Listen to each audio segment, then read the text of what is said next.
Et bonjour tout le monde, petite vidéo AutoCAD tuto. Aujourd'hui on va voir un peu les cotations. Comment on peut coter, un petit peu les options qu'il y a quand on cote. Et comment faire pour coter rapidement et intelligemment. Alors, les cotations c'est donc ici, hein, comme vous savez sûrement, dans les annotations là, on a cote rapide, enfin cote, c'est pas cote rapide, c'est cote intelligente. Comme dans les logiciels 3D, comme SolidWorks par exemple. Et après ici on va avoir les cotations manuelles. Alors on va falloir choisir à chaque fois. Alors la linéaire c'est pour coter horizontalement ou verticalement. Aligné c'est pour pouvoir coter de travers. Angulaire, angle, longueur d'arc, rayon, diamètre. Superposé, on va voir. Et cote raccourci. Alors une première chose à faire, c'est que vous allez voir que quand on cote, alors, par exemple une cote linéaire, je vais coter ici. Alors je cote sur l'espace papier, moi, hein, comme je dis toujours, parce que c'est beaucoup plus simple. Je reste toujours avec mon ISO 25 et c'est très bien pour n'importe quelle échelle de fenêtre. Si je peux être dans n'importe quelle fenêtre, ma cote sera toujours la même. Je ne suis pas obligé de jouer avec les annotatives. Donc je cote ma terrasse, là par exemple, 16 000. Si vous cliquez sur la cote et vous allez dans les propriétés, vous voyez qu'elle est associative, oui. Ça veut dire qu'elle est... Si je modifie ma terrasse, par exemple je rentre dedans, je rentre dans ma fenêtre, si j'étire ma terrasse,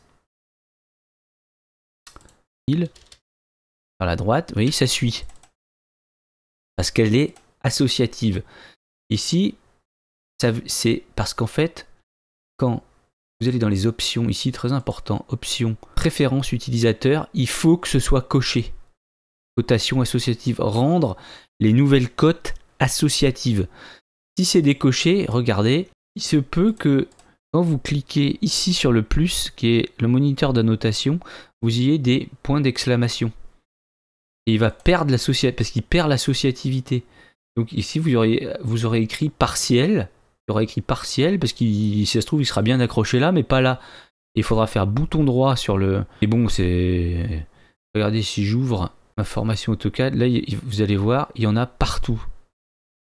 Vous voyez, des petits points d'exclamation là, parce que je pense qu'à l'époque, je n'avais pas mis rendre associative les nouvelles cotes. Vous voyez qu'ici, vous cliquez dessus, vous faites réassocier, vous voyez, il met une croix verte là, réassocier là et là, mais ça marche pas quand même.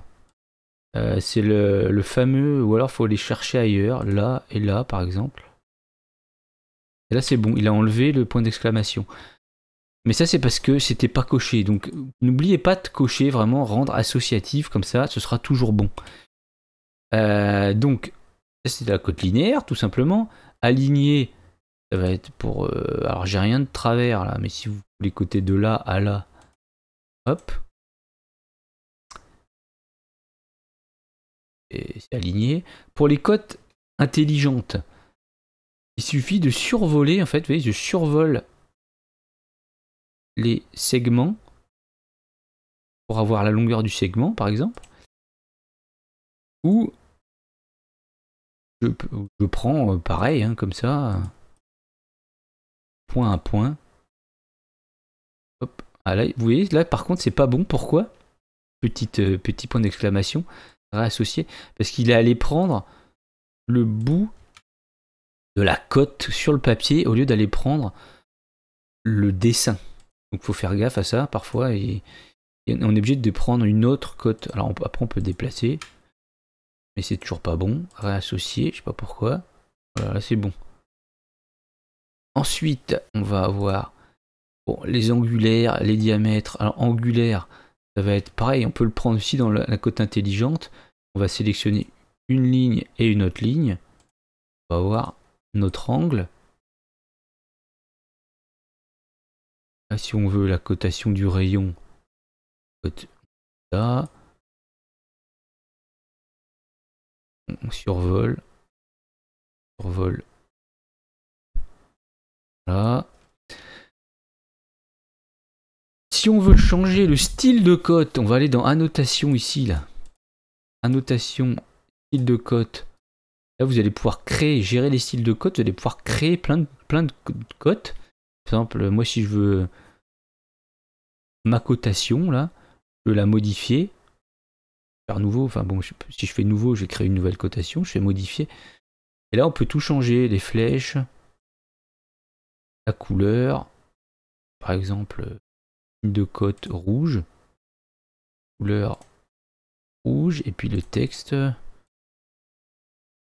en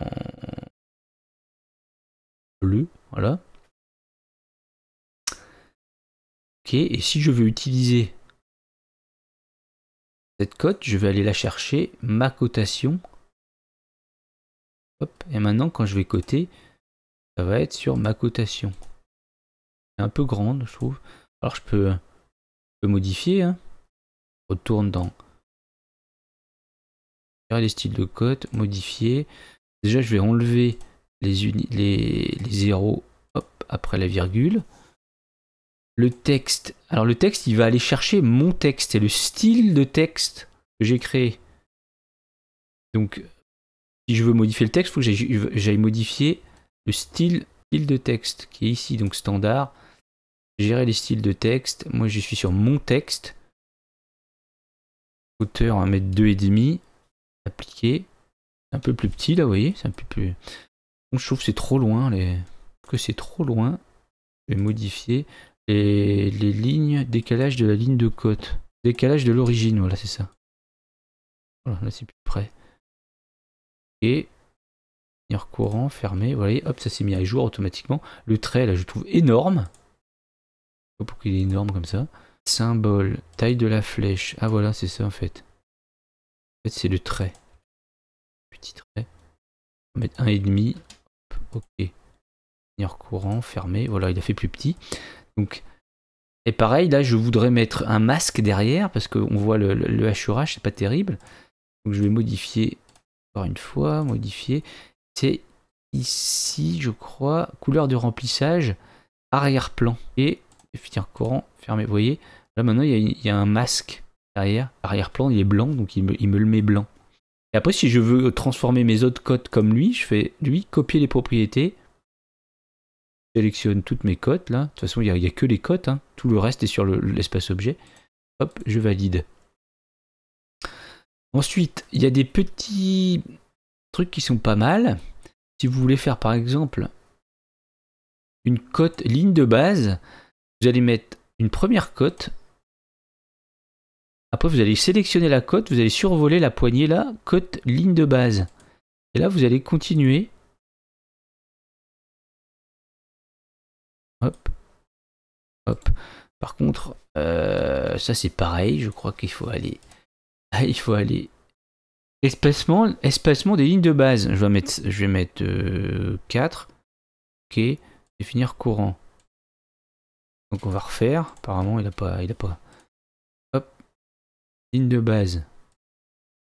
4, c'est pas suffisant. On va mettre 5. Ce qui est bien, c'est que quand elle est bien paramétrée, notre cotation pour l'espace papier, après on n'y touche plus en fait. Donc espacement ligne de base, on va mettre 6. Alors ce qui est énervant avec les lignes de base, c'est que ça prend beaucoup de place. Donc voilà. Vous voyez, ça prend beaucoup de place vers le bas là. Mon 4, je l'ai mis sur DevPoints. DevPoints, c'est un calque qui se crée automatiquement quand on met une première cote. Et le calque DevPoints ne s'imprime pas par défaut. Et on peut pas il s'imprime pas. Donc moi, je mets toujours mes cadres de fenêtres sur DevPoints. Et pour que ce soit joli, je cache DevPoints et je vois ma présentation. Là, je peux plus sélectionner le cadre. Je peux sélectionner que mes cotes et mes annotations. Après, il y a une autre option. Donc survole, les cotes continues, c'est pas mal aussi. On les met les unes après les autres. Hop, hop, hop. Voilà. Ah, il a perdu toutes l'associativité. Pourquoi? Après, si on les bouge pas, si on les bouge pas, c'est pas grave. Faut quand même faire gaffe. Vous voyez que la cote est bonne, quoi. Parce que là, le problème, c'est qu'il va s'accrocher sur les autres cotes. C'est un peu le problème de côté sur l'espace papier, c'est que si on prend le même point pour plusieurs côtes et au lieu de s'accrocher sur la côte, au lieu de s'accrocher sur le dessin, il va s'accrocher sur la côte. Côte continue. Hop. Faut faire gaffe quoi. Voilà. Côte continue. Et enfin, on peut avoir la côte ici qui est intéressante, c'est la côte superposée. Donc il va falloir créer un point 0. Pour ça, on va lui dire, par exemple, que si c'est mon point 0, donc je rentre dans ma fenêtre, je clique, même si on ne voit pas le cadre, on peut rentrer dedans. Hein, et je vais prendre mon YX, je le prends et je le mets ici. Et maintenant, je vais choisir côte superposée. Et là, pour lui, c'est le 0, vous voyez, 0. Et je continue. Je vais répéter la dernière commande. Chaque fois, avec mon bouton droit, répéter la dernière commande. Et vous voyez, ça cumule en fait. Le code cumulé. On peut les déplacer. Oh, tiens, lui, il a perdu. Il a perdu encore. C'est fou. Hein. Il perd les... Je sais pas, c'est vraiment... Hein. Bon, AutoCAD et l'intuitivité, c'est compliqué. Et après, on a les codes raccourcis. Bon, ça, c'est pour les... Pour les arcs de cercle. Ou un cercle. Voilà. Norme, je sais pas pourquoi. Bon. Sans doute encore un truc à paramétrer. Voilà en gros pour les codes que je voulais vous montrer. Donc de pas oublier que vous avez des possibilités en survolant ici. Voilà, c'était ce que je voulais vous montrer pour les codes aujourd'hui.